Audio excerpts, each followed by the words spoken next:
Autoridades, distinguido doctor Gabriel Rabinovich, querida comunidad universitaria, muy buenos días. Les doy la bienvenida y le agradezco que estén aquí. Hoy es un día de orgullo y celebración para la Universidad Nacional del Litoral.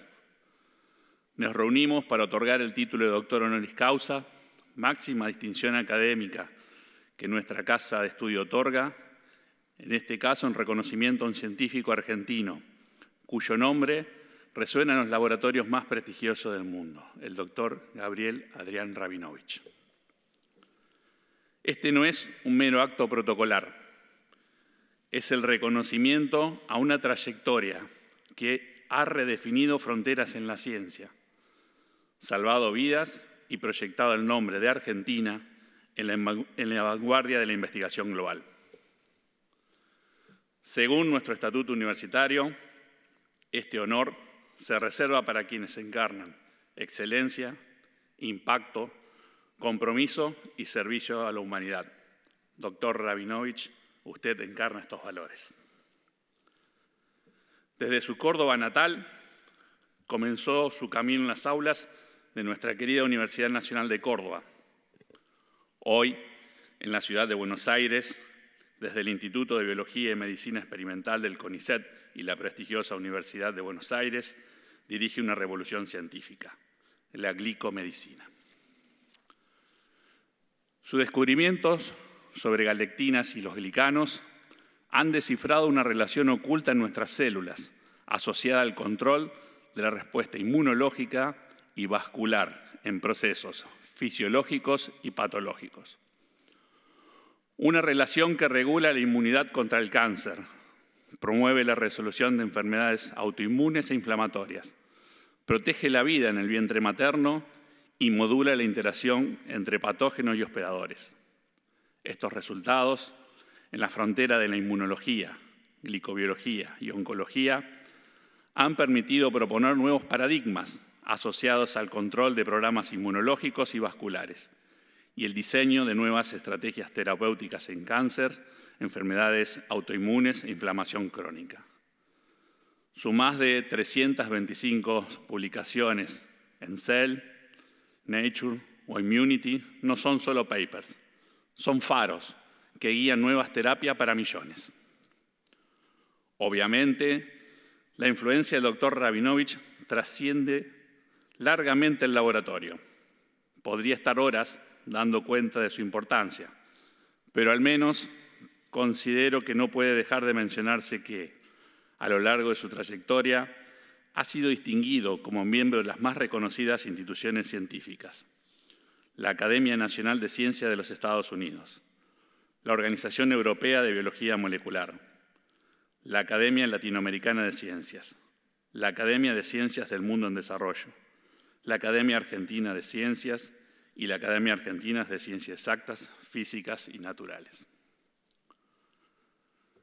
Su labor científica ha sido reconocida con numerosos premios y distinciones nacionales e internacionales, tales como el premio Carl Meyer, el premio Tufts de Ciencias Médicas, el premio Guggenheim, el premio Investigador de la Nación Argentina, el premio Bunge-Bor a la trayectoria y en su edición Investigadores Jóvenes, el premio CONEX Platino y CONEX Brillante al científico argentino más destacado de la década, junto a la doctora Sandra Díaz, el premio de la Fundación Mizutani para Glicociencias de Japón, el premio Bernardo Hussein y el premio Consagración de la Agencia Nacional de Ciencias Exactas, Físicas y Naturales, entre otros. Con base en su trabajo, presentó 11 patentes y sus familias derivadas, parte de ellas aprobadas en diferentes países y continentes. Es a partir del licenciamiento de estas patentes que ha cofundado la empresa de base tecnológica Galtec, a los fines de llevar adelante la transferencia de sus descubrimientos y tecnología al desarrollo de productos de interés biomédico en cáncer y enfermedades autoinmunes, construyendo así un puente entre la ciencia y la cura. Cuenta, además, con un profundo respeto y admiración de sus alumnos, graduados y colegas, habiendo sido mentor de un gran número de doctores e investigadores y artífices de numerosas redes globales. Asimismo, la relación del doctor Rabinovich con esta casa no es simbólica. Fue un actor clave para poder equipar la unidad de contención biológica del Centro de Medicina Comparada de la Facultad de Ciencias Veterinarias de nuestra universidad durante la pandemia, gestionando fondos del MinSit y el CONICET. Sus investigaciones permitieron estudios preclínicos en nuestra Facultad de Ciencias Veterinarias, materializados en tesis y publicaciones de impacto. Hoy, a través del convenio de esta unidad con Galtec, sellamos una alianza estratégica para llevar sus hallazgos al mundo. En un mundo sediento de soluciones, usted convirtió moléculas en esperanza. Nos enseñó que la ciencia no es solo rigor, es empatía traducida en anticuerpos, en terapias, en vida. Usted representa el mejor espíritu de la universidad pública, talento, ética y compromiso con lo que más sufren. Por ello, la Universidad Nacional del Litoral le otorga el título de doctor honoris causa. A partir de hoy, su nombre queda grabado en nuestra historia como símbolo de que, cuando la ciencia sirve a la vida, no hay fronteras que la detengan.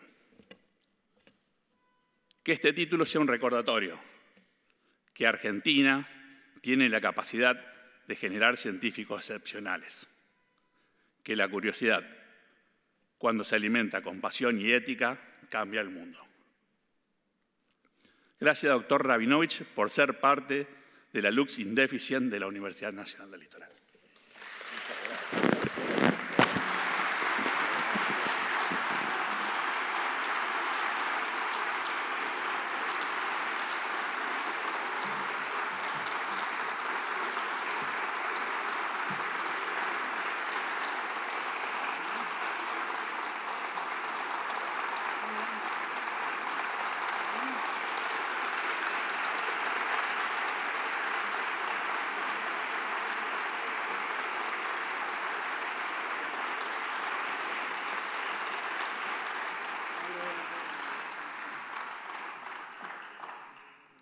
Recibe entonces de manos del rector y del decano el diploma y el sello mayor universitario, el doctor Gabriel Rabinovich.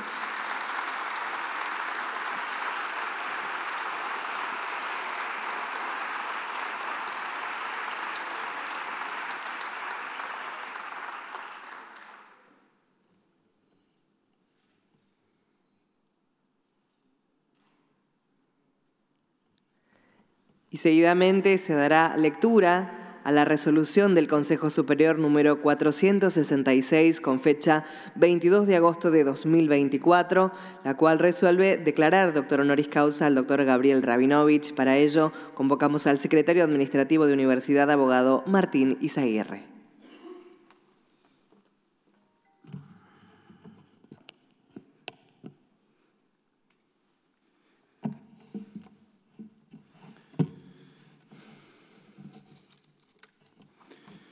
Vistas estas actuaciones, en la actual resolución del Consejo Directivo de la Facultad de Ciencias Veterinarias número 529 del 2024, proponiendo otorgar al doctor Gabriel Adrián Rabinovich el título de doctor honoris causa de la Universidad Nacional del Litoral, y considerando que el doctor Rabinovich cursó sus estudios de posgrados, alcanzando el nivel de doctorado en inmunología en el año 1999 en la Facultad de Ciencias Químicas de la Universidad Nacional de Córdoba, que en la actualidad se desempeña como director del Laboratorio de Glicomedicina y del Programa de Glicociencias del Instituto de Biología y Medicina Experimental de la Ciudad de Buenos Aires, como investigador superior del Consejo Nacional de Investigaciones Científicas de Argentina y profesor titular plenario de Inmunología en la Facultad de Ciencias Exactas y Naturales de la Universidad Nacional de Buenos Aires, que a lo largo de su trayectoria ha sido distinguido como miembro de las más reconocidas instituciones académicas y por su labor científica ha sido reconocido con numerosos premios y distinciones nacionales e internacionales,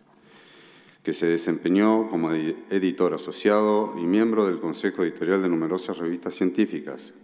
Además, ha supervisado y cosupervisado 31 tesistas de doctorado, 22 becarios postdoctorales y 20 investigadores asociados y ha generado un gran número de redes de colaboraciones nacionales e internacionales, que dictó más de 400 conferencias en eventos internacionales y nacionales y organizó numerosas reuniones y cursos científicos. Su labor le ha valido la obtención del apoyo financiero de importantes agencias nacionales e internacionales, incluyendo la Wellcome Trust del Reino Unido, los Institutos Nacionales de Salud de Estados Unidos y el Programa de Redes Federales de Alto Impacto de la República Argentina, dependiente del Ministerio de Ciencia, Tecnología e Innovación, entre otros. Que la fuerte vinculación del Dr. Rabinovich con nuestra Casa de Estudios, a través de la Facultad de Ciencias Veterinarias, está dada no solo por su compromiso con el desarrollo de las ciencias biomédicas, también por su intervención que a través del Fondo de Financiamiento para Actividades de Promoción, Fomento y Gestión Tecnológica del CONICET, el Centro de Medicina Comparada ha realizado el desarrollo de estudios preclínicos para una plataforma biomédica asociada a la interacción entre galectinas y glicanos. Esto ha redundado en conocimiento generado que ha sido incorporado en diversas tesis de posgrado de la Facultad de Ciencias Veterinarias de esta universidad y en publicaciones de altísimo impacto internacional. Que sus antecedentes de vinculación a la Facultad de Ciencias Veterinarias y su destacada trayectoria, detalladas en el currículo vitae que se acompaña, demuestran la justicia y merecimiento de otorgarle el título honorífico máximo que prevé el Estatuto de la Universidad Nacional del Litoral, doctor honoris causa, previsto en su artículo 39, inciso L. Por ello, y teniendo en cuenta que se han cumplido los requisitos establecidos en la Resolución del Consejo Superior 428 del 2018, así como lo informado por la Secretaría Académica y de Innovación Educativa, de Ciencia, Arte y Tecnología, y lo aconsejado por las comisiones de Hacienda, de Ciencia y Técnica y de Extensión, de Interpretación y Reglamento y de Enseñanza, el Consejo Superior resuelve, artículo primero, acordar al doctor Gabriel Adrián Rabinovich el título de doctor honoris causa de la Universidad Nacional del Litoral. Artículo segundo, disponer la expedición del diploma correspondiente, el mérito al establecido en el artículo anterior, previa aceptación de la distinción por el interesado. Artículo 3, de forma. Resolución del Consejo Superior 466 del 22 de agosto del 2024.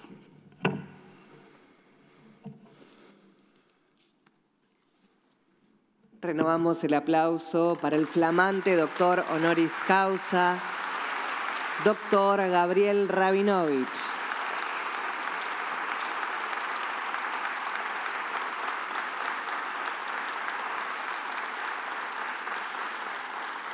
A continuación, invitamos al decano y al rector a tomar su lugar junto al público para que el doctor Rabinovich dé inicio a su conferencia Una dulce aventura desde el descubrimiento inesperado hacia el desarrollo de nuevas terapias para cáncer y enfermedades autoinmunes.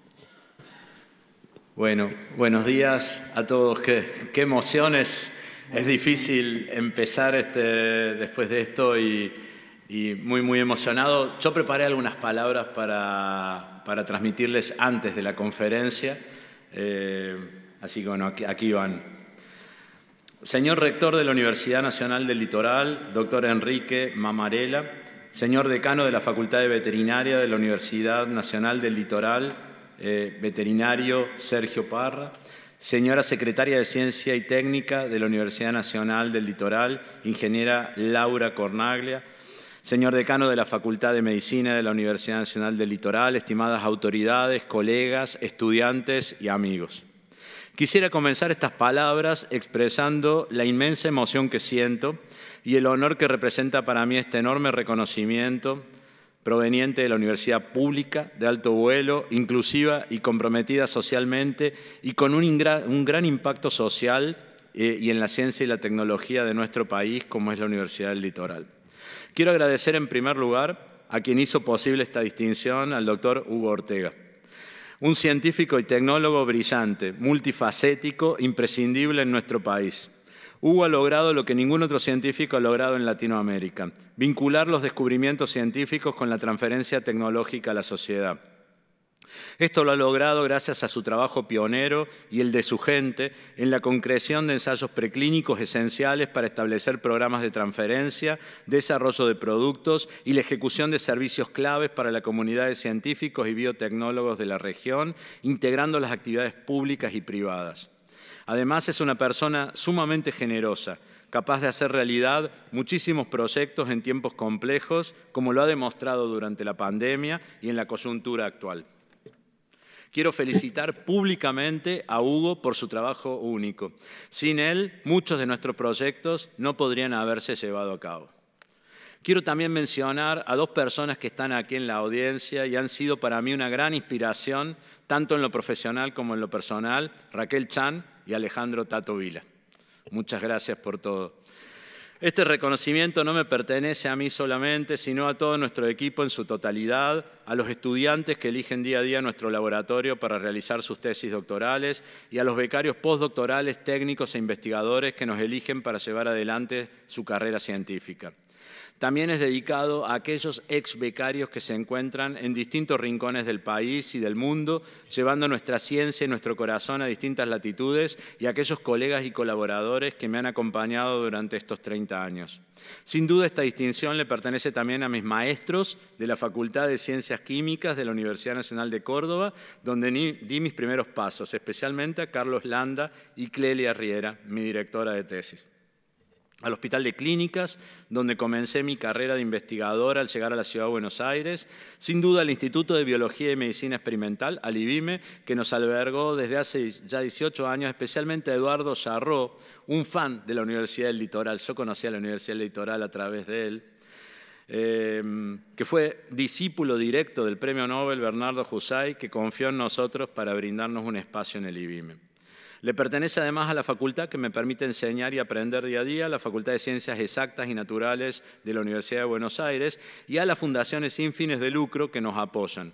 A la Fundación Sales, representada aquí por su presidente José María Candiotti, que nos ha apoyado ya hace 25 años, desde hace 25 años, la Fundación Bungebón, la Fundación Williams, la Fundación René Barón, y a la familia Ferioli, Ostri, Caravallo y Alfonso.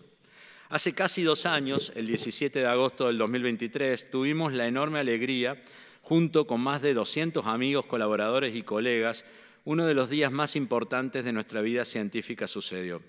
Inauguramos una empresa de base tecnológica, Galtec, cuya misión es traducir descubrimientos de 30 años relacionados con galactinas y glicanos en tecnologías y productos biofarmacéuticos que permitan dar más oportunidades a pacientes con cáncer y enfermedades autoinmunes. Hoy, durante mi presentación, quiero compartir con ustedes la historia de estos descubrimientos, esta dulce aventura que nos condujo a la creación de Galtec. Y hoy no quiero dejar de brindar mi mayor homenaje y agradecimiento y reconocimiento a la Universidad Pública y al CONICET.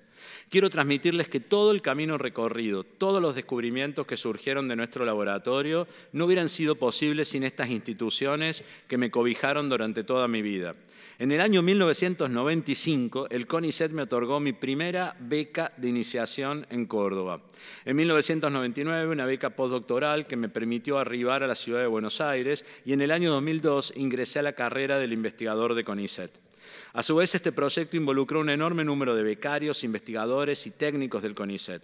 Tampoco hubiera sido posible sin los financiamientos por parte del ex Ministerio de Ciencia, Tecnología e Innovación, actual Secretaría, y la Agencia de Promoción Científica y Tecnológica.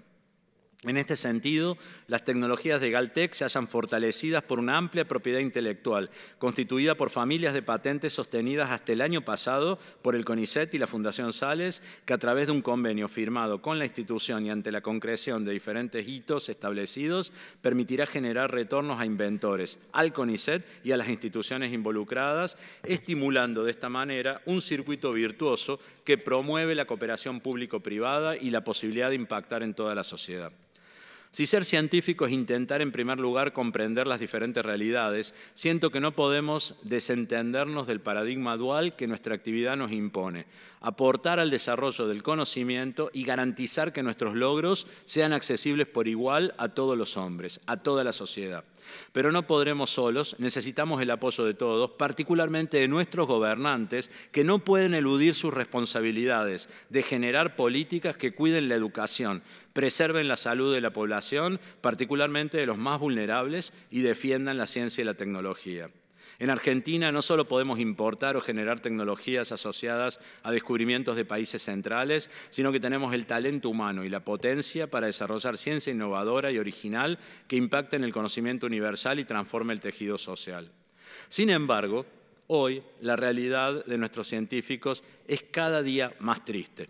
La desfinanciación y el menosprecio de nuestra tarea por parte del Gobierno nacional es extremadamente preocupante, al igual que la incapacidad de hacer frente a compromisos asumidos por parte de la Agencia de Promoción Científica y las dificultades que enfrenta el CONICET en relación al ingreso efectivo de investigadores de carrera y fondos para subsistencia de los institutos. Esto, sumado a la falta de cuidado de nuestras queridas universidades públicas, nos plantean un horizonte muy complejo y nos convocan a una lucha colectiva para preservar lo logrado y no bajar los brazos. ¿Cómo podemos concebir un país justo, rico, libre, federal e inclusivo, sin educación, sin cultura y sin ciencia, sin el cuidado de nuestros pacientes, de nuestros jóvenes y de nuestros queridos jubilados? ¿Estamos a tiempo? Están a tiempo de darse cuenta. ¿Y qué nos toca a nosotros? Tengo la firme convicción de que como hombres de ciencia debemos luchar por una sociedad más equitativa que contribuya a erradicar la desnutrición y la pobreza, investigar nuevas fuentes de energía, crear nuevos alimentos y medicamentos y aliviar con nuestro trabajo el sufrimiento de millones de pacientes en hospitales a lo largo y a lo ancho de todo el país, de todo el continente y de todo el mundo. Esta debe ser nuestra misión independientemente de los vientos políticos, de las mareas económicas y de los objetivos individuales. Alguien me dijo una vez, si lo podemos soñar, lo podemos lograr. Hoy me doy cuenta de que es una manifestación increíblemente motivadora, pero que al menos está incompleta. Yo creo que un sueño solo puede convertirse en realidad si se le da la oportunidad. Brindo con ustedes por el compromiso de brindar más oportunidades. Nuestra inspiración, experiencia y optimismo son los únicos legados que podemos dejar a las futuras generaciones. A nivel personal, quisiera agradecer a todo mi equipo de investigación, que actualmente está festejando porque justo a las 10 de la mañana ahora se levantó el embargo de un trabajo que les voy a contar dentro de un ratito y bueno, que los hemos difundido a través de algunos medios. En particular a Ada, con quien hemos construido un proyecto hermoso que saldrá a la luz en su expresión más maravillosa hoy, del cual hablaremos durante la conferencia. A mis maestros Carlos y Clelia, a mis amigos y familia queridos, a Juan, mi compañero de ruta y enorme colaborador científico, que me acompaña en las buenas y en las malas y ahora también está presente. Y finalmente a mis padres y a mi hermana Sandra, que se fueron no hace tanto y estarían en este momento muy felices compartiendo esta alegría. En este contexto quisiera finalizar con una frase de un libro que mi hermana Sandra me regaló en mi cumpleaños número 13, Cosmos de Carl Sagan, que fue para mí una gran inspiración. Sea cual fuere el camino que sigamos, nuestro destino está ligado indisolublemente a la ciencia. La evolución nos ha hecho de modo tal que el hecho de comprender nos da placer, porque quien comprende tiene posibilidades mayores de sobrevivir y de transformar la sociedad. Muchas gracias.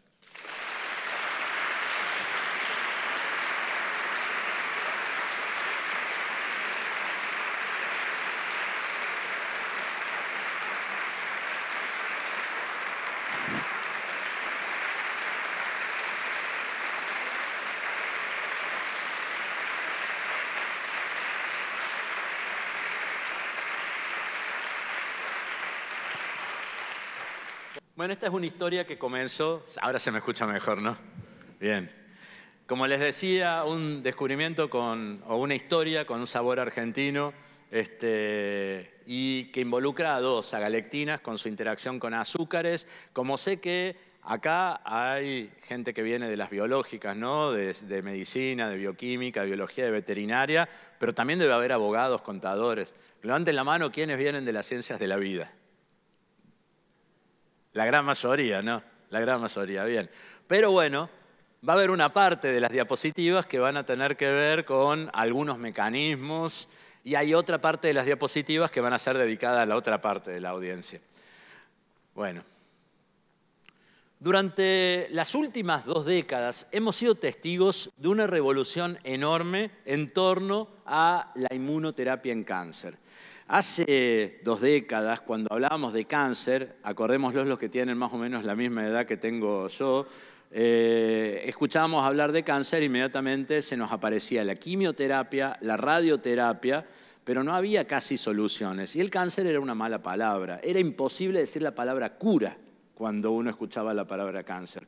Hoy esto se revirtió y en gran parte es por la medicina de precisión, por las herramientas diagnósticas para determinar en forma temprana, pero también por la inmunoterapia. Hemos sido testigos de una revolución en cuanto a la inmunoterapia. ¿Qué es básicamente la inmunoterapia? Fácilmente es potenciar nuestro sistema inmunológico que ya está preparado para poder eliminar nuestro tumor, para que lo elimine sin necesidad o ayudado por la quimioterapia y la radioterapia o por otros tipos de terapias.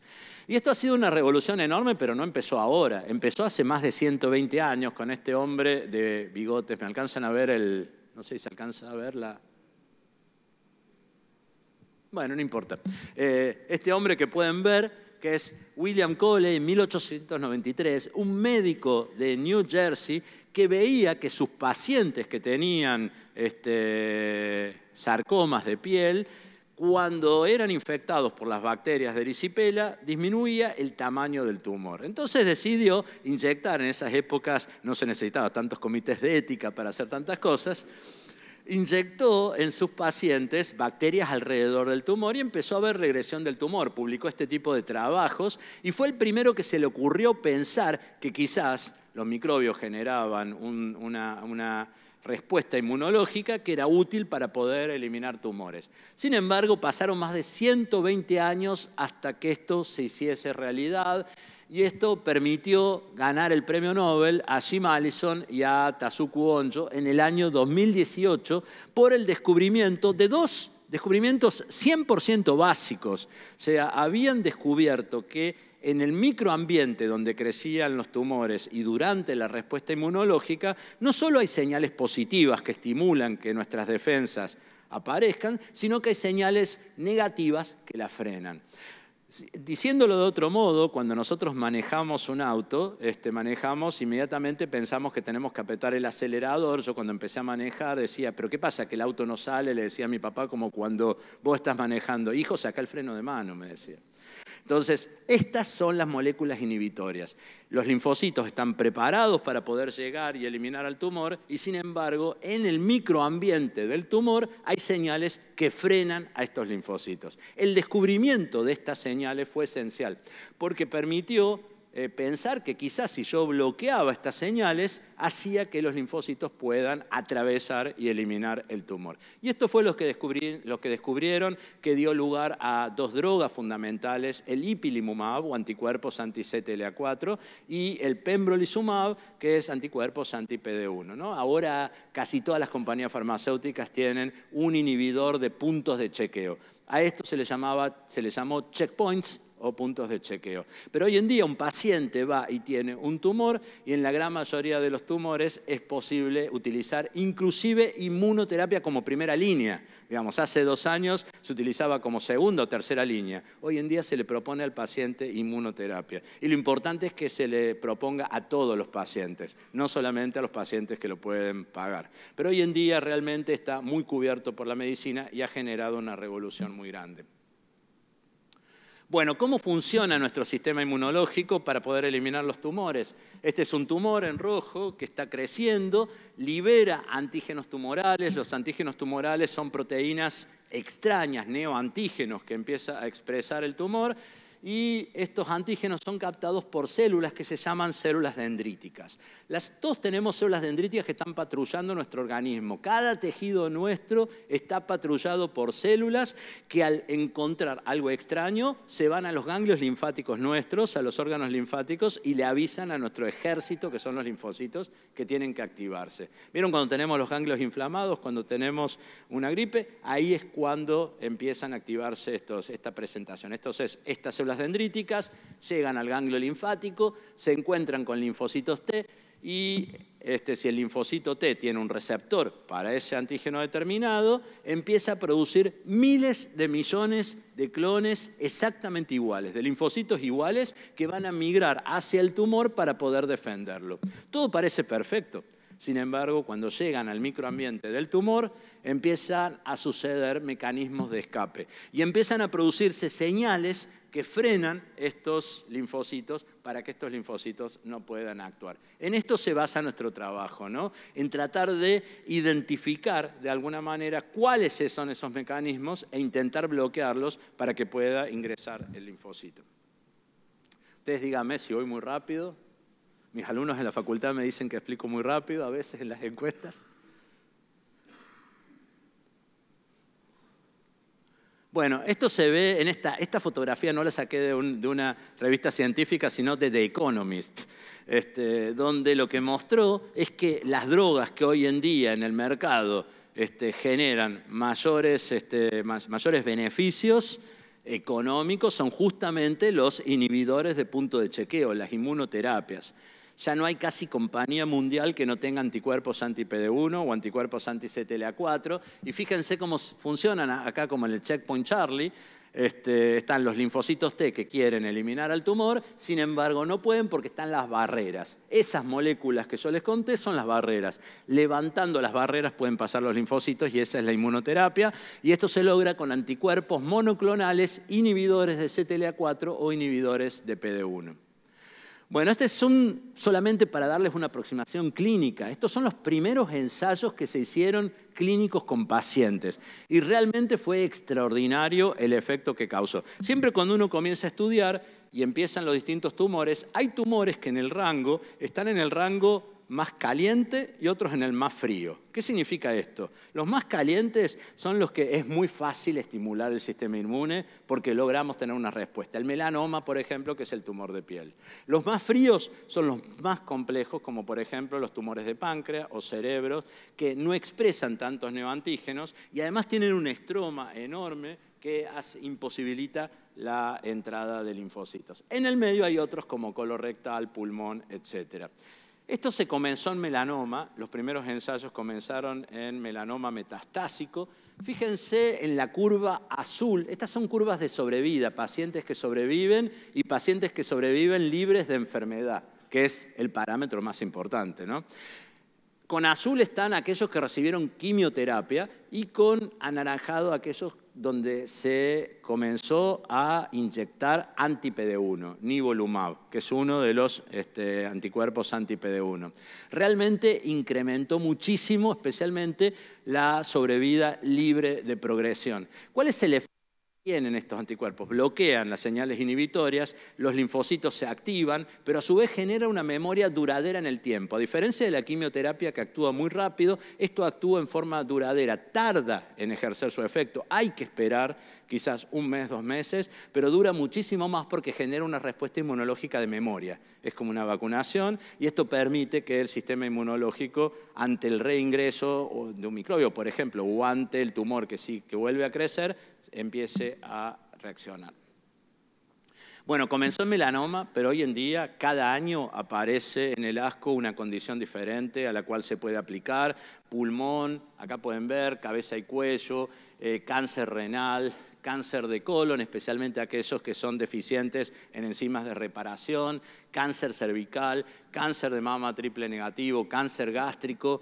Es increíble la cantidad de condiciones en las cuales se puede aplicar. Lamentablemente, no en todos los tumores. Tenemos, por ejemplo, el cáncer de páncreas, donde no ha funcionado, el glioblastoma, tumores de cerebro, donde no ha funcionado, y hay tumores como el colon, donde solo funciona en un 15% de pacientes.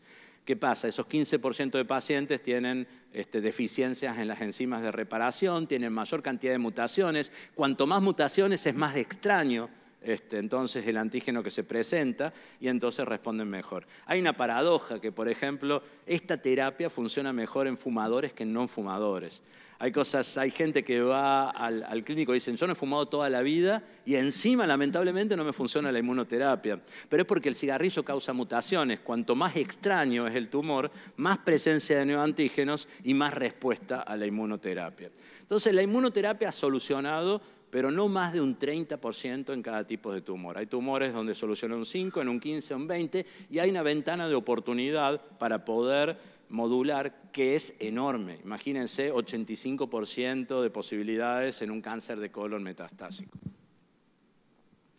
Bueno, hay otra revolución que es un poco más nueva que la revolución en inmunoterapia, que es la revolución de las ómicas. Seguramente habrán escuchado nombrar las ómicas para poder comprender el microambiente tumoral. Si bien la mayoría de los esfuerzos ha sido puesto en tratar de entender, es una lástima que no puedan ver no ven, ¿no? El puntito que señalo. No, bueno, ahí está. Mírenlo.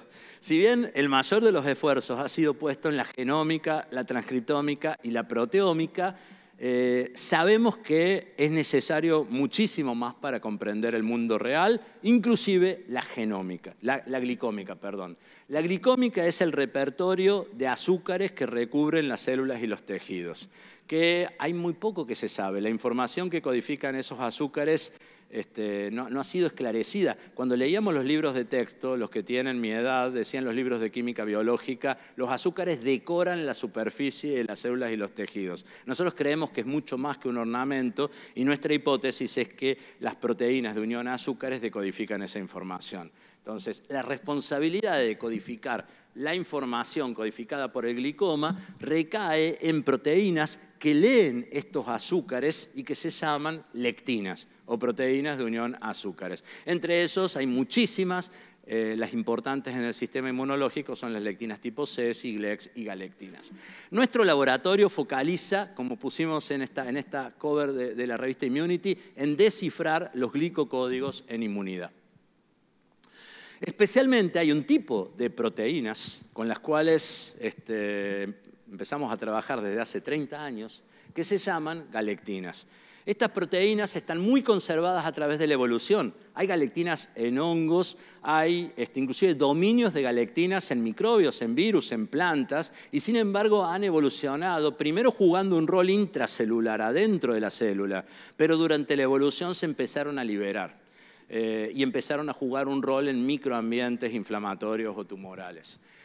Interaccionan con azúcares, todas las lectinas unen azúcares, especialmente con el disacárido N-acetil-lactosamina, galactosa beta-1,4 N-acetilglucosamina cuando está en forma repetitiva, tanto en N-glicanos como en O-glicanos. Todos sabemos que hay dos vías de glicosilación fundamentales, N-glicanos y O-glicanos, galectinas se unen a estas. Son solubles porque se secretan y se secretan por una vía sumamente misteriosa, porque no tienen péptido-señal para secretarse.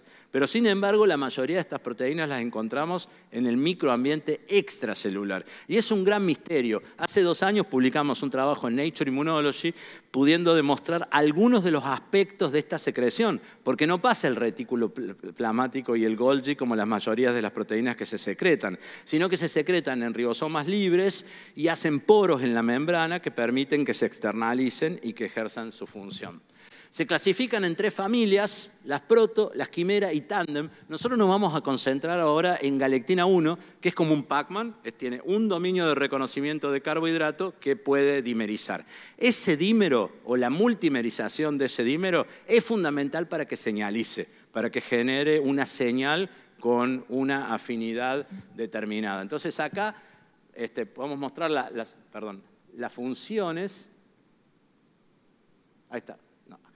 Las funciones intracelulares y las funciones extracelulares es uniendo distintas glicoproteínas, haciendo de puente, como pueden ver ahí en naranja, las galectinas forman uniones multivalentes, formando lazos que le llamamos nosotros látices, que estamos muy deseosos de ver a nivel microscopio. A nivel biofísico se pudieron explorar, a nivel microscópico todavía falta muchísimo. Hay un becario postdoctoral que está llegando al laboratorio nuestro con un subsidio de la Wellcome Trust, que estuvo en el Max Planck, y que la función de él va a ser tratar de disecar a nivel microscópico distintos tipos de látices para poder diferenciar cuáles son antiinflamatorios y cuáles son proinflamatorios. ¿Cómo empezó todo esto? Empezó hace muchos años, hace 30 años en la Facultad de Ciencias Químicas, año 1992, Y acá les cuento una anécdota muy rápida. Yo era estudiante en la Facultad de Ciencias Químicas de la Universidad Nacional de Córdoba. En tercer año me empezó a encantar la inmunología y quería trabajar en inmunología.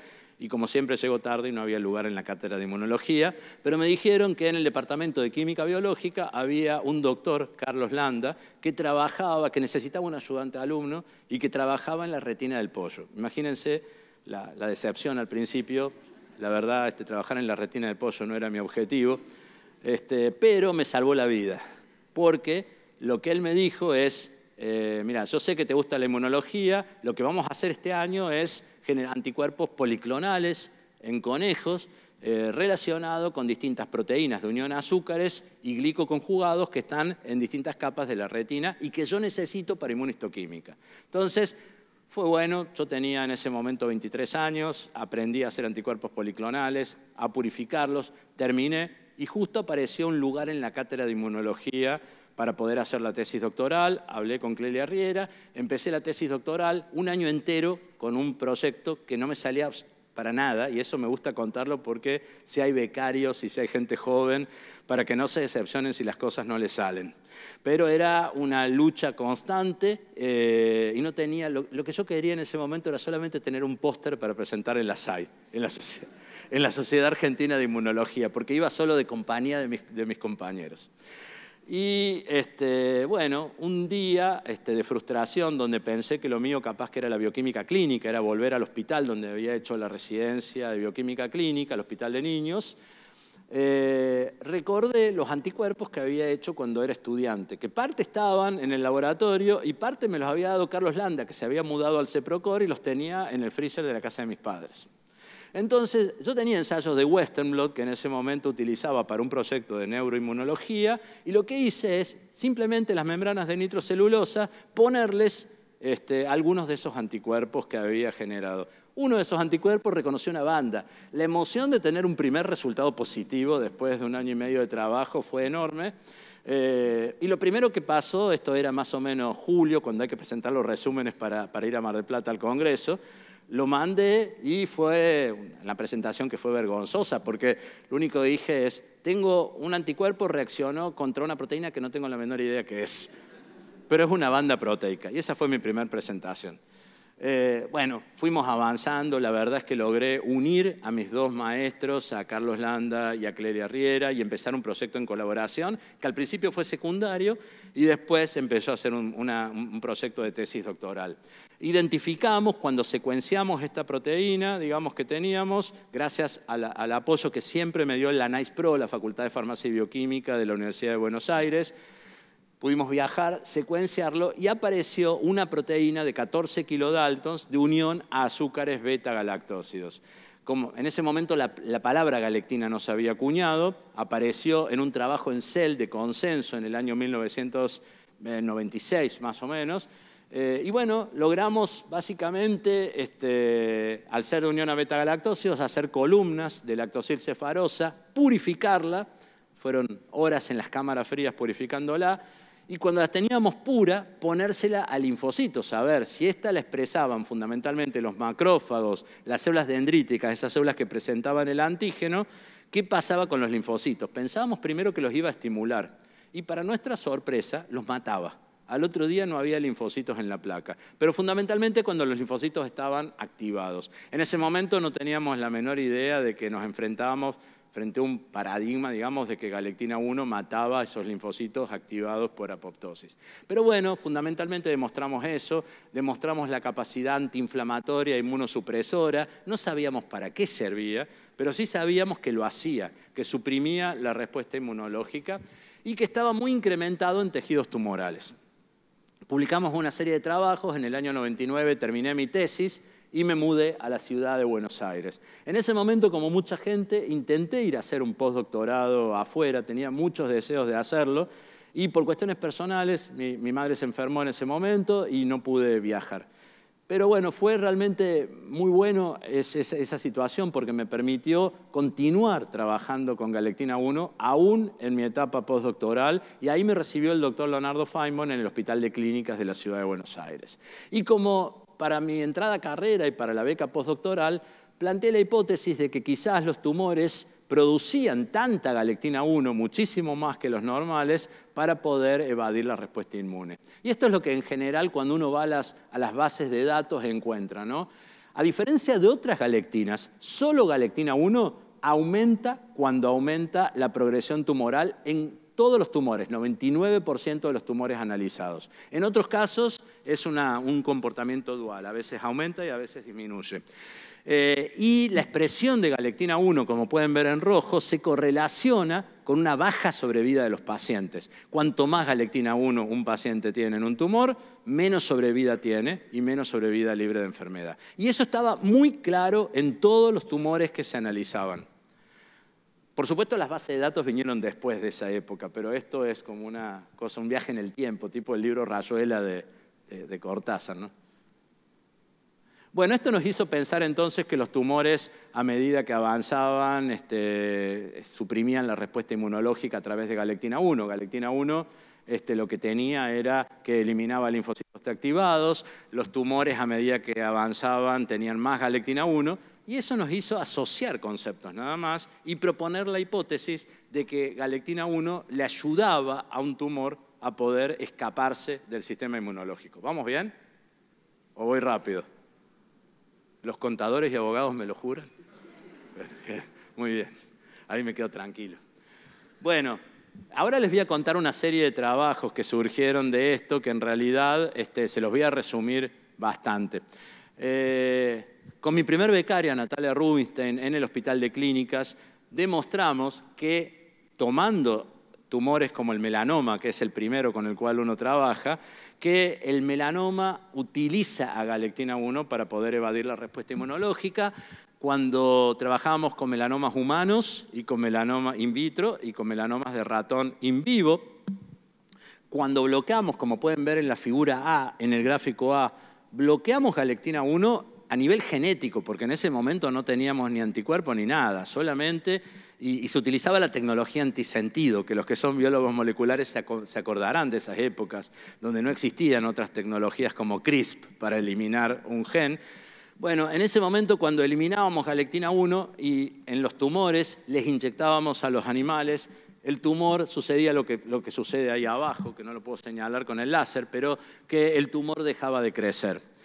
Pero nosotros pensábamos, si esto tiene que ver con una interacción con el sistema inmunológico, este efecto debería desaparecer si yo elimino linfocitos del ratón.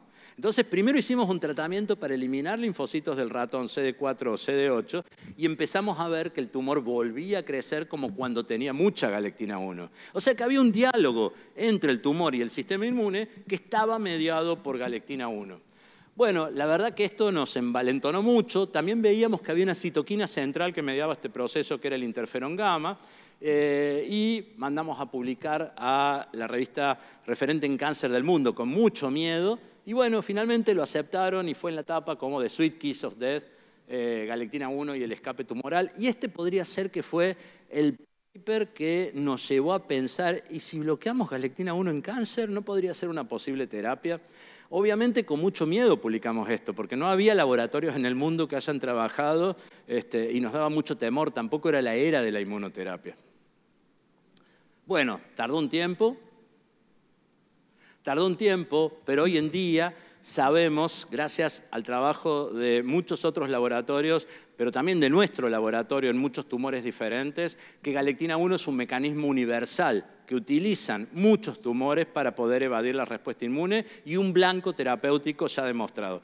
Yo siempre le digo a mis becarios, es bueno publicar, es bueno patentar para cuidar la propiedad intelectual, pero lo mejor y la satisfacción más grande que tenemos es cuando otra persona en el mundo trabaja con lo que uno está trabajando y lo puede confirmar, especialmente en estos momentos de falta de reproducibilidad de resultados.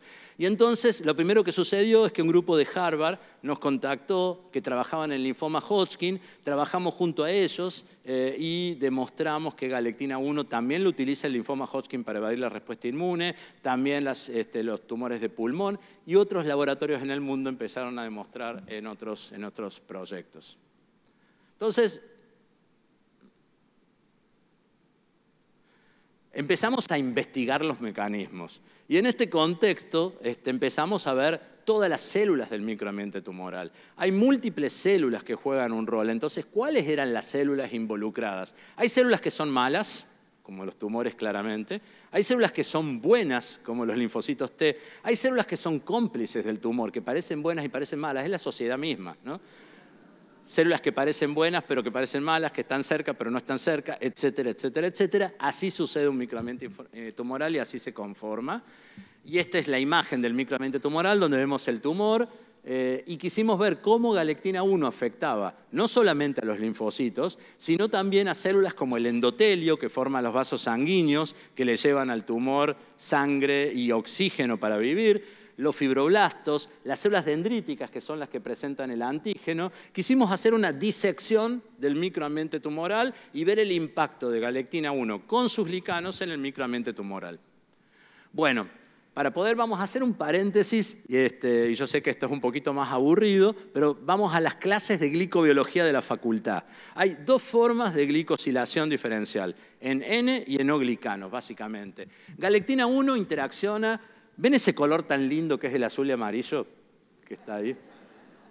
Ese color tan bonito que es el mejor de Argentina. Bueno, a ese color se une galectina 1. Galectina 1 le gusta la lactosamina, galactosa beta-1,4 en acetilglucosamina, es un disacárido que cuanto más representado está, tiene más afinidad a galectina 1, y galectina 1 se une entonces a N-glicanos complejos que tiene ese ligando y a cordoglicanos que tienen ese ligando.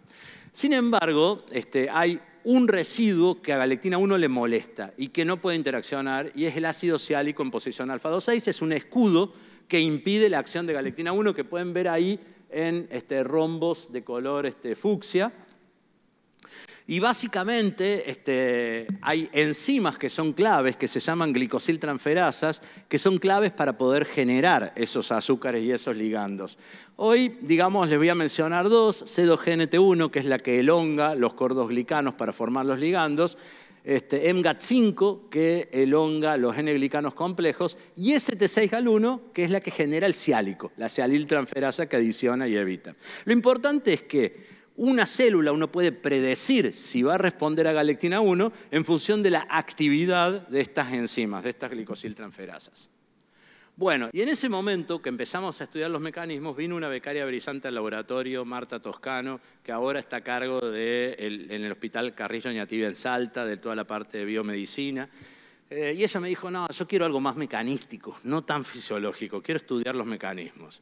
Y me encantó, porque nos empezamos a estudiar glicobiología, glicosilación, y lo que ella descubrió en su doctorado fue que las células T, que en realidad constituyen un gran ejército de distintos tipos celulares, algunas nos defienden contra parásitos, virus, bacterias, etcétera, y algunas contra tumores. Las células TH1, que son las mayores productoras de interferón gamma, esa citoquina que era clave para el efecto nuestro.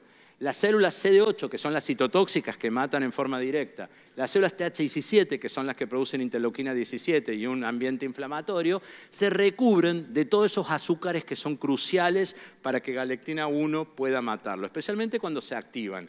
Entonces, era obvio, aquellas células que son antitumorales, pero que también son las que causan autoinmunidad, ellas tenían todos los glicanos, todos los azúcares, y galectina 1 se podía unir. Sin embargo, células vírgenes que tenemos todo el tiempo recorriendo y circulando en nuestro organismo, células TH2 que forman parte de una población más supresora, o células T regulatorias, están cubiertos de ese rombito de fucsia, de ácido siálico, entonces galectina 1 no las puede tocar.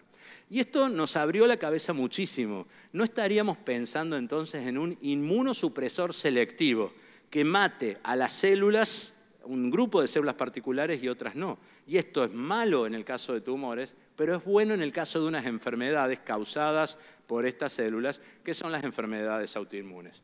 Bueno, logramos publicar este trabajo en el 2007 en Nature Immunology. Y al mismo tiempo que Marta había entrado al laboratorio, otro becario brillante, y ahora voy a decir siempre becario brillante porque si no se empiezan a poner todos celosos, otro becario celoso, no, becario celoso no. Esta fue ¿cómo se dice? Un lapsus. Otro becario maravilloso que ahora está en una compañía en Holanda, dirigiendo la parte de inmunología, que es Juan Ilarregui, dijo, no, a mí los linfocitos no me interesan las células dendríticas porque son las que están en contacto con el tumor. ¿Qué les pasa cuando reciben galectina 1? Y bueno, fue fantástico el trabajo que él hizo porque demostró un circuito. Las células dendríticas no se mueren como los linfocitos activados en presencia de galectina 1. Y logró demostrar un circuito a través de la cual galectina 1, así en verde, la alcanzan a ver, interacciona con un receptor en esas células dendríticas que se llama CD43 y lo que gatiza hace que las células dendríticas se paralicen, que no puedan presentarle antígenos a los linfocitos T, que no puedan ir al ganglio linfático. Y esas células dendríticas se llaman tolerogénicas. Producen interleuquina 27, hacen a su vez que las células T produzcan interleuquina 10 y ese circuito inmunosupresor suprime la respuesta inmune. O sea que bajo cualquier punto de vista, galectina 1 es inhibitoria, pero con los distintos tipos celulares lo hace en forma diferente. Logramos publicar este trabajo en el año 2009 en Nature Immunology y luego la parte molecular, un poquito de cuáles son los factores de transcripción en Cell Reports. Pero vinieron al laboratorio y también ayudó muchísimo el laboratorio gente que vino después a hacer el postdoctorado con experiencia en otras cosas. Por ejemplo, Mariana Salatino, que actualmente está en el laboratorio, que es investigadora independiente de CONICET, ingresó al laboratorio con la idea de que yo quiero trabajar en cáncer de mama y a mí lo que me interesa es no el crecimiento primario del tumor, sino las metástasis, que son el verdadero peligro de un tumor. Entonces, ella trajo al laboratorio un modelo de cáncer de mama triple negativo que hace metástasis a pulmón. Dirigimos juntos a un becario que ahora es investigador asistente de nuestro laboratorio, Tomás Dalotto Moreno.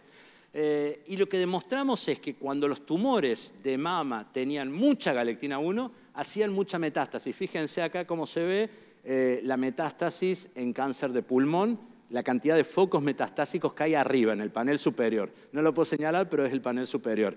Cuando bloqueamos galectina 1 en el tumor primario y medimos las metástasis, es lo que se ve en la célula, en el panel de abajo, en células knockdown, y esto se correlaciona con un nivel menor de células regulatorias inmunosupresoras. O sea que galectina 1 es inmunosupresora, promueve el crecimiento tumoral, pero no solo eso, sino las metástasis, que es lo más importante que queríamos demostrar.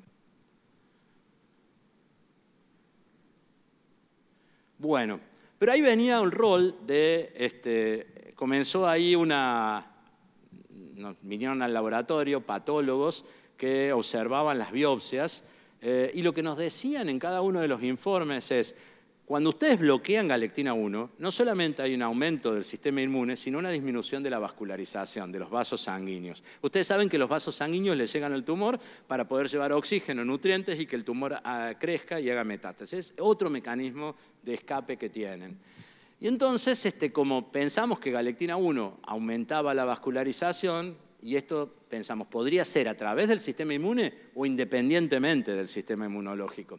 Y ahí vino al laboratorio, en ese momento, lo que se conocía es que hay un factor clave, que es el factor de crecimiento endotelial, que interacciona con su receptor, generando una traducción de señales, y haciendo que las células endoteliales se transformen en vasos sanguíneos y haciendo angiogénesis. Y vino al laboratorio otro becario brillante, que hoy en día es investigador en el IEM, en Mendoza, en la Universidad de Cuyo, que es Diego Crossi. Hizo el doctorado, el postdoctorado, y estuvo de investigador muchos años en mi laboratorio, y él quiso demostrar si galectina 1 también inducía vascularización, y lo demostró. Lo que él vio en estos dos trabajos, que voy a sintetizar en solo dos figuras, es que el estímulo mayor para que un tumor tenga galectina 1 es la hipoxia, la falta de oxígeno. El tumor percibe esa falta de oxígeno, empieza a producir galectina 1 dependiente de un factor de transcripción que se llama NF-κB, y esto hace que se produzca y se libere galectina 1. Galectina 1 es capaz de interaccionar con receptores en la célula endotelial, mimetizando la acción del factor de crecimiento. Una cosa que nos sorprendió mucho es cuando empezamos a buscar receptores a los cuales se unía galectina 1, eran los mismos receptores a los cuales se unía el factor de crecimiento endotelial. Esto nos sorprendió mucho y otros investigadores del laboratorio hicieron los mismos ensayos, pero galectina 1 tocaba los mismos receptores. Mandamos a publicar un trabajo que se llamaba Galectin 1 Mimics, mimetiza el factor de crecimiento endotelial, vino rechazado rápidamente, pidiendo que hagamos in vivo y que demostramos que realmente hay un mimetismo, y por suerte vino porque después pudimos demostrarlo muchísimo mejor con ensayos in vivo, y lo que pudimos observar es lo siguiente.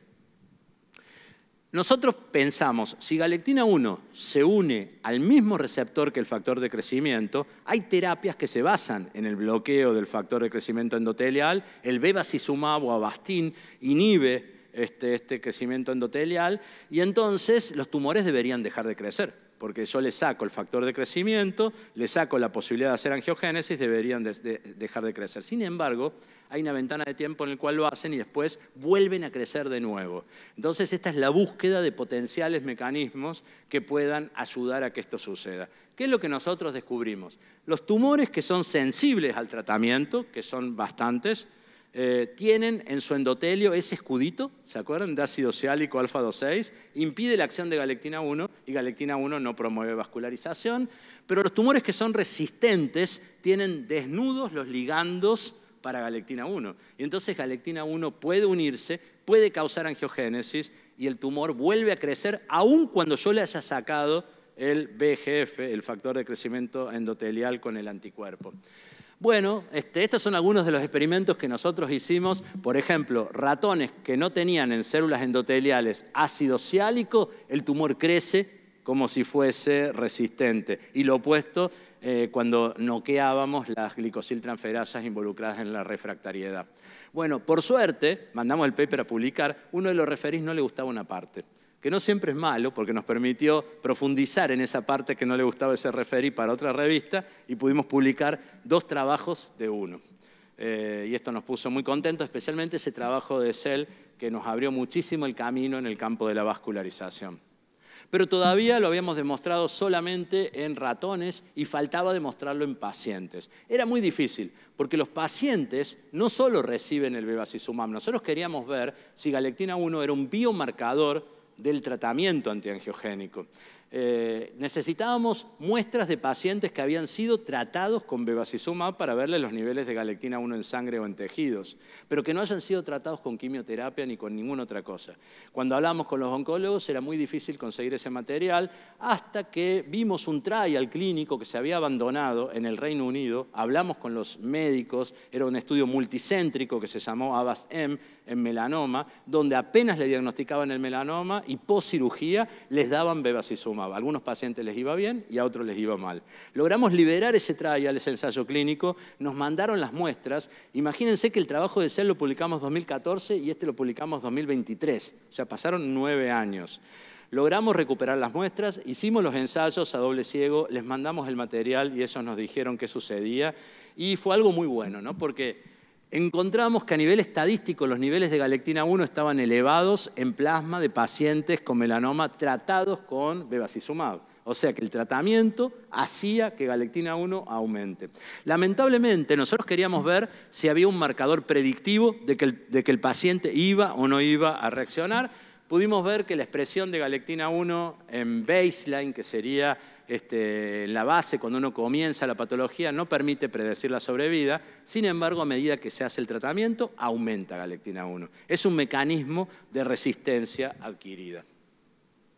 Bueno, este trabajo lo hizo Juan Carlos, que está acá en el público, Nadia Banud y Alejandro Cañoni.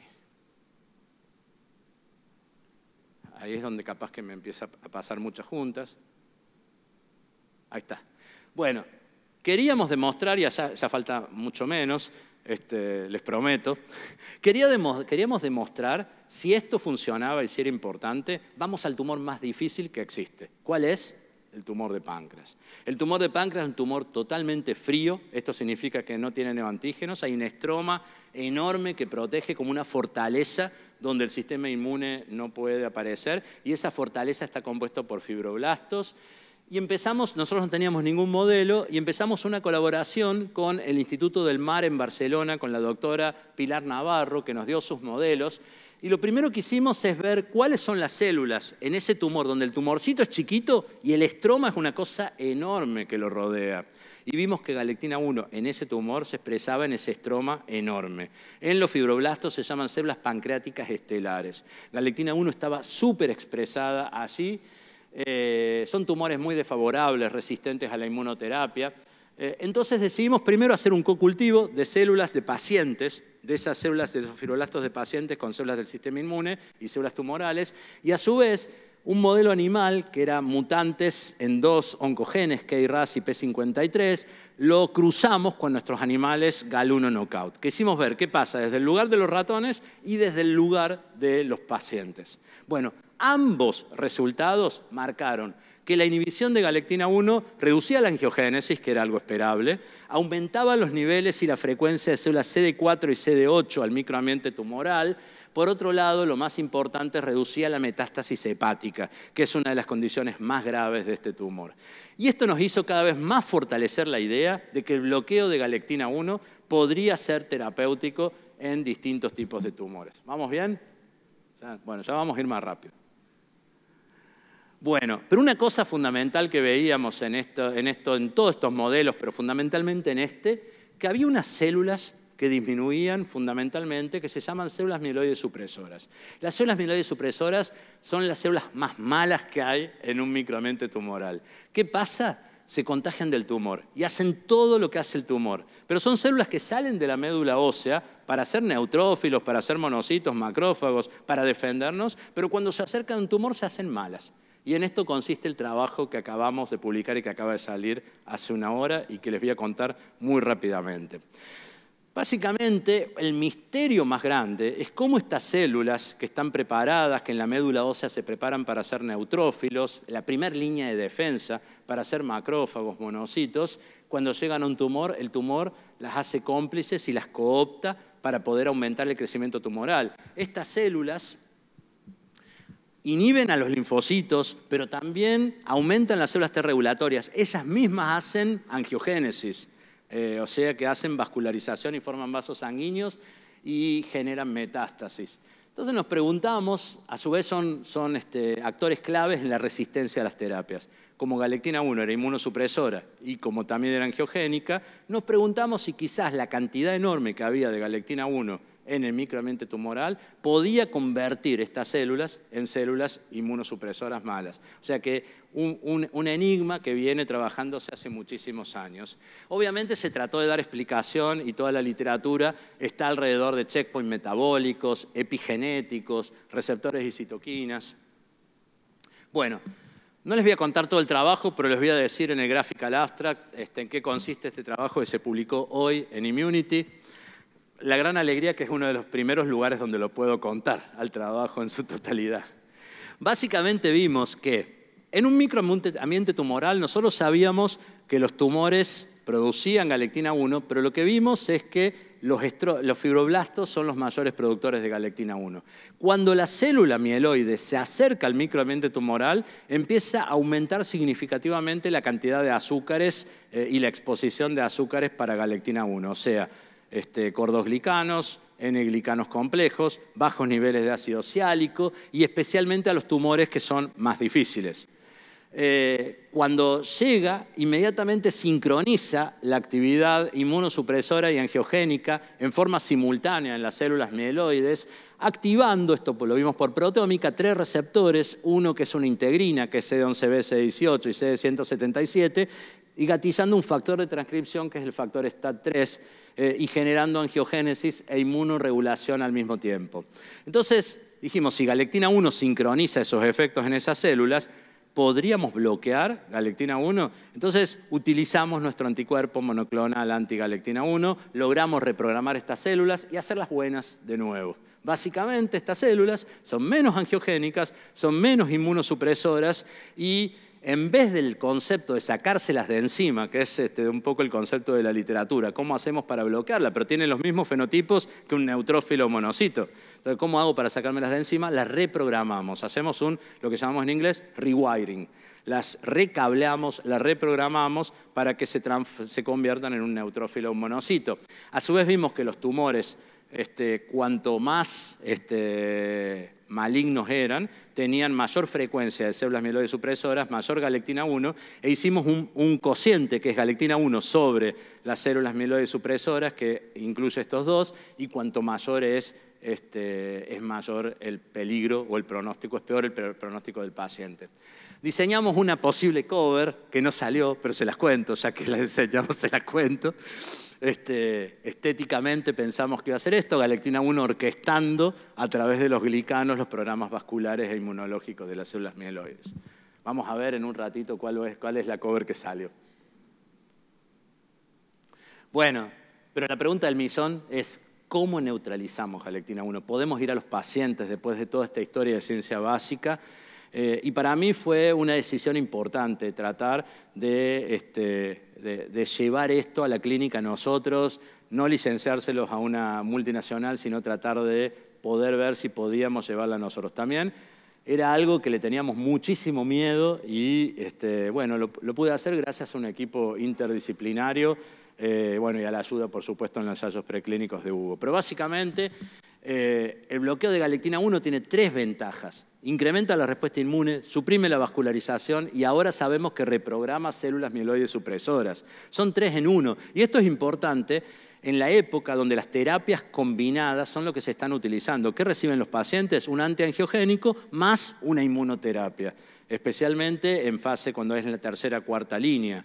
Y entonces, en vez de hacer combinaciones que aumentan la toxicidad, ¿por qué con un solo anticuerpo no logramos ambas cosas? Eso es lo que nos propusimos. Y de hecho, hay varias compañías en el mundo. No somos nosotros los únicos que lo hicimos, pero con distintas herramientas. Hay grupos en el mundo y compañías farmacéuticas en el mundo que están utilizando inhibidores químicos de la actividad galectina-glicano. Inhibidores small molecules, pequeñas moléculas que se unen al dominio de reconocimiento de carbohidrato. Esto es más económico que un biológico, es muy racional, pero el gran problema es que hay 15 galectinas. Entonces, la inhibición es hacia un grupo de galectinas, pero también hacia otras, con una K-disociación con una afinidad diferente. Y el gran desafío de la gente que trabaja en esta estrategia es tratar de que los inhibidores tengan una afinidad o logren mayor selectividad por la que nosotros queremos inhibir y no para otras. Hay una empresa sueca que está trabajando en inhibidores de GAL3 químicos para la fibrosis porque son importantes para la fibrosis. También hay un grupo de gente que trabaja con polisacáridos naturales. Cuando uno escucha algo natural, por supuesto es más seguro que cualquier cosa química o biológica. El tema es la inespecificidad y la falta de selectividad de los mismos. Bueno, hay gente que trabaja con péptidos o péptidomiméticos que se unen a dominios que están lejos del dominio de reconocimiento de azúcares. Y por último, los que elegimos nosotros, viniendo de la tierra de César Milstein, los anticuerpos monoclonales anti-galectina 1, específicos de galectina 1 y con alta afinidad. Generamos varios y uno de ellos es el que nos acompañó. Este es un solo experimento que les quiero mostrar de este paper de Immunity que se publicó hoy. Y básicamente, fíjense, el panel primero y que tiene el MC38 son 2 tumores de colorectales que son los donde mejor funciona. El verde es el tratamiento con el anticuerpo monoclonal en tumores que van apareciendo. Empezamos a tratar en el momento que aparece el tumor, en que el tumor es palpable, y utilizamos una dosis parecida a la que se utiliza en inmunoterapia en la clínica, 2 veces a la semana, y luego monitoreamos el crecimiento tumoral. Por supuesto hay tumores donde hay más respuesta o menos respuesta, pero lo más importante que se ve en el último gráfico es que cuando eliminamos estas células mieloides, todas las células, neutrófilos, mieloides supresoras, etcétera, desaparece el efecto. Lo cual nos hace pensar que el trabajo que publicamos hoy es el tip del iceberg y el comienzo jerárquico de todo. Bloqueo galectina 1, evito que esas células mieloides se transforman en malas y de ese modo los primeros trabajos del 2004 o los del 2014 empieza a disminuir la angiogénesis y la vascularización, pero todo es dependiente de las células mieloides.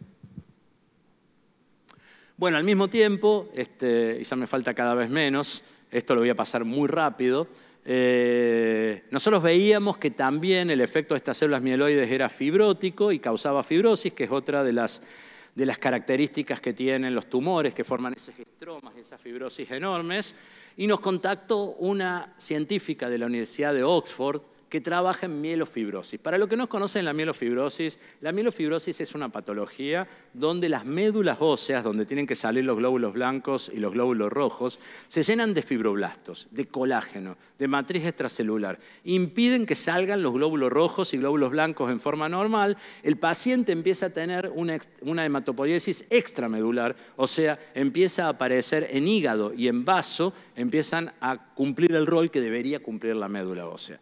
Entonces empiezan a producir una cantidad enorme de glóbulos rojos y blancos en el organismo, pero es porque, y ven esos pacientes que tienen una barriga enorme porque tienen el vaso y el hígado muy aumentados. Entonces, ¿qué habían encontrado? Ella es Betham Saila y ella es su becaria Lee, y bueno, yo comprometí a Juan Manuel Pérez Sáez de nuestro laboratorio a ver si quería estar en esta colaboración. Y ellos lo que vieron es que cuando hicieron transcriptoma, cuando evaluaron el transcriptoma de médulas de pacientes con mielofibrosis versus normales, aquellos con mielofibrosis, el gen que más estaba aumentado, adivinen cuál fue. Galectina 1, se los digo yo. Galectina 1 fue el que más estaba aumentado. Y entonces empezamos una colaboración que fue muy fructífera. Ellos ya habían hecho gran parte del trabajo, identificando cuáles eran las células que regulaban esta mielofibrosis. Y entonces lo que hicimos es compartir por primera vez nuestro anticuerpo antigalectina 1. Fue durísimo, fue como entregar al hijo.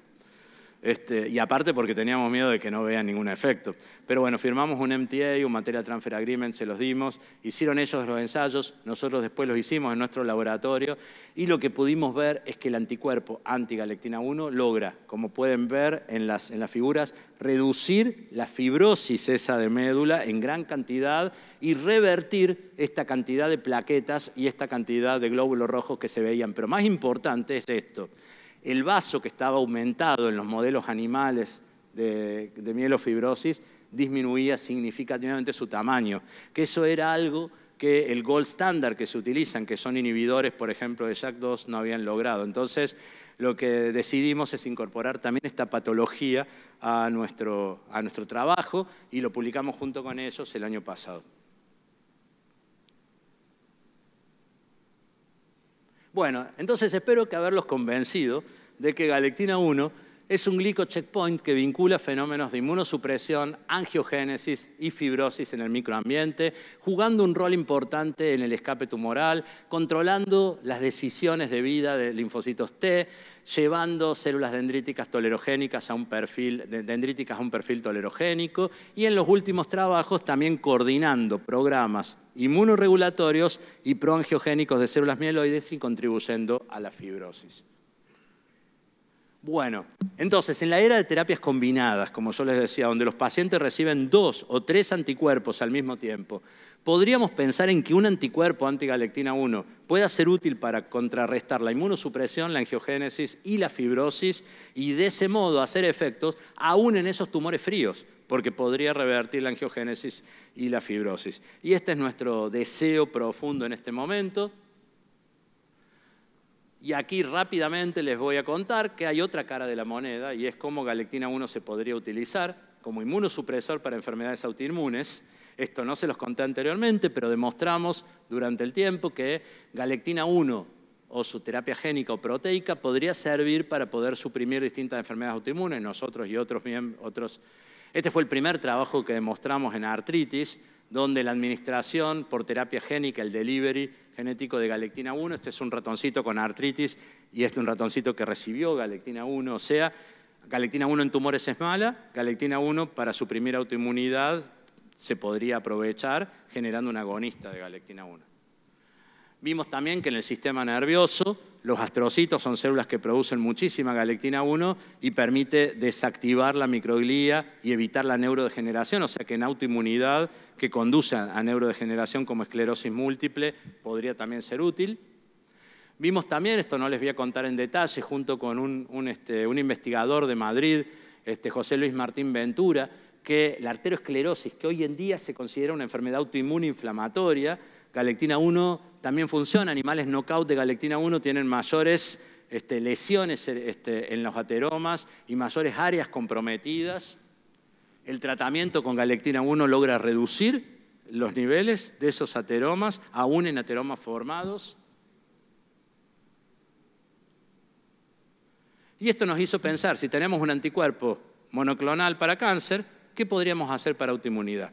El gran problema es que necesitábamos altas cantidades de galectina 1 para suprimir enfermedades autoinmunes y entonces nos salvaron la vida químicos que vinieron al laboratorio. Santiago Di Lela, después Alejandro Cagnoni y junto con dos biólogos, Santiago Méndez Huergo y Ada Blidner también, se pusieron a investigar e identificaron cuáles son los residuos que hacen esta molécula tan vulnerable en los sitios inflamatorios. Y cuando vieron, encontraron que había residuos muy sensibles al pH. Ustedes saben que un sitio inflamatorio es un sitio con un pH muy ácido y entonces estos residuos se protonan en ese contexto y a su vez sitios que se oxidan fácilmente. Entonces identificaron esos sitios, hicimos mutaciones y generamos lo que se llaman supergalectinas. Entre ellas, la mejor de todas, les llamamos BioBetter supergalectina.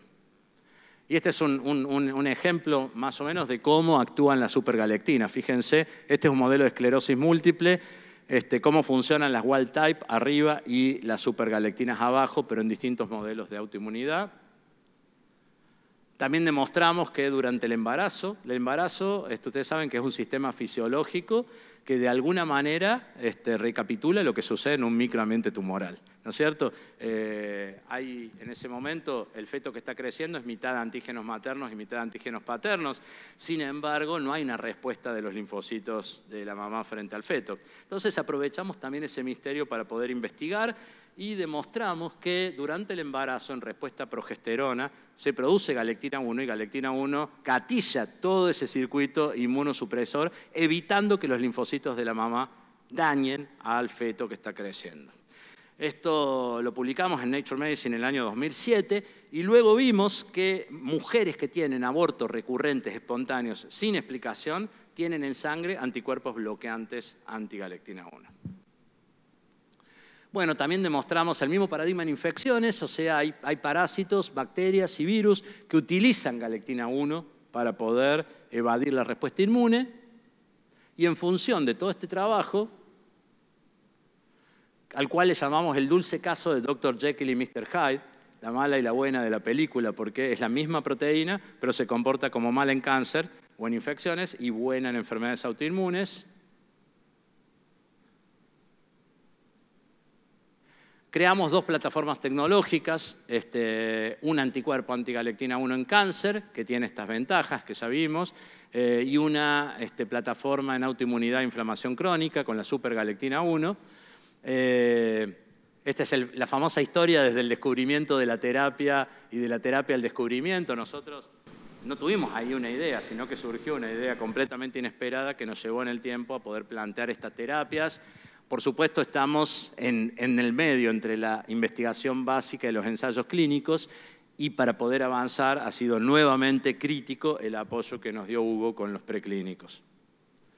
Y esta es una foto que me identifica, no sé si porque es gordito y pelirrojo, que esa es una posibilidad, pero decía, yo solo estaba frotando los palos para ver qué pasaba, no sabía que iba a dar lugar a una aplicación práctica.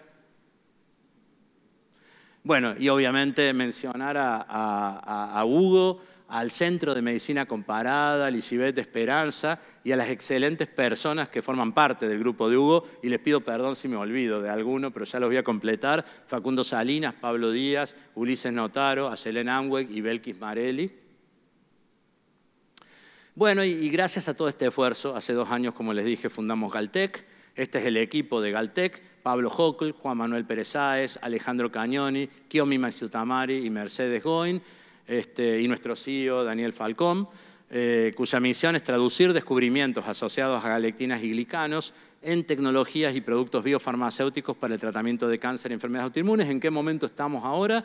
Terminamos los preclínicos en animales, la supergalectina está en proceso de manufactura, ya en una CRO internacional. Hemos completado la primera ronda de inversión. Con esa primera ronda de inversión pudimos lograr que la supergalectina entrara, que es más fácil que un anticuerpo porque se necesita menos dinero. Logramos mejorar la afinidad del anticuerpo y de ese modo construir y generar el anticuerpo óptimo que necesitamos, y estamos en una segunda ronda de inversión para manufacturar el anticuerpo y para poder completar el año que viene la presentación de IND a la FDA, de autoridades regulatorias como EMA, FDA y ANMAT, y con una idea de iniciar ensayos clínicos en el 2027, el First in Human, porque esto no solo es fase 1, sino es un First in Human. Bueno, y la diapositiva más importante es agradecer a toda la gente que formó parte de este trabajo, fundamentalmente a los miembros actuales, que aún en las condiciones actuales de la ciencia siguen apostando a hacer ciencia en el laboratorio y se juegan por hacerla aquí. Ahí están los miembros investigadores, becarios, técnicos del laboratorio, asistentes, a los exmiembros del laboratorio, que ya nombré bastante en las diapositivas, a nuestros excelentes colaboradores nacionales e internacionales que apostaron después de los descubrimientos primarios, a las agencias, especialmente al Ministerio de Ciencia, al ex Ministerio de Ciencia, Tecnología e Innovación, a la Agencia de Promoción Científica, a las fundaciones, Fundación Sales, Cáncer Conciencia, que nos ha acompañado tanto, Fundación Barón, Mugebón, Williams, y a los subsidios internacionales que obtuvimos de distintas agencias internacionales, pero fundamentalmente a las familias tan generosas y a los pacientes y sus familias que nos dan las muestras para poder trabajar y para poder validar nuestras hipótesis. Bueno, hace 2 años comenzó una nueva etapa en mi vida. Me llamaron de un instituto nuevo que se está construyendo totalmente dedicado a inmunología en Barcelona. Yo dije que quería quedarme en Argentina, entonces me permitieron hacerlo, pero me pidieron ayuda para poder generarlo. Y entonces estamos estableciendo un segundo laboratorio allí, que en estos momentos está resultando importante, están construyéndolo y la idea es justamente lo que hicimos toda la vida, ¿no? Entender los mecanismos de las enfermedades para poder generar nuevas terapias, ya que la inmunoterapia es completamente transversal a enfermedades oncológicas, a enfermedades cardiovasculares, a enfermedades neurodegenerativas. Hoy ninguna enfermedad que antes pensaban que podía ser neurológica o que puede ser solo cardiológica o solo oncológica se escapa de la inmunología. Entonces, tratar de ayudar con todo eso y tratar de generar programas donde puedan viajar becarios todo el tiempo entre España y Argentina y hacerlos extensivos también a todo el país en la medida que CONICET lo permita, ¿no?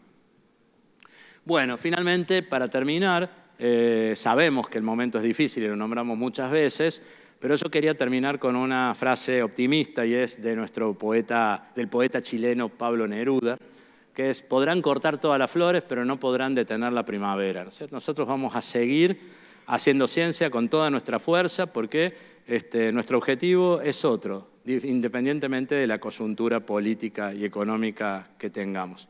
Bueno, muchísimas gracias por la paciencia.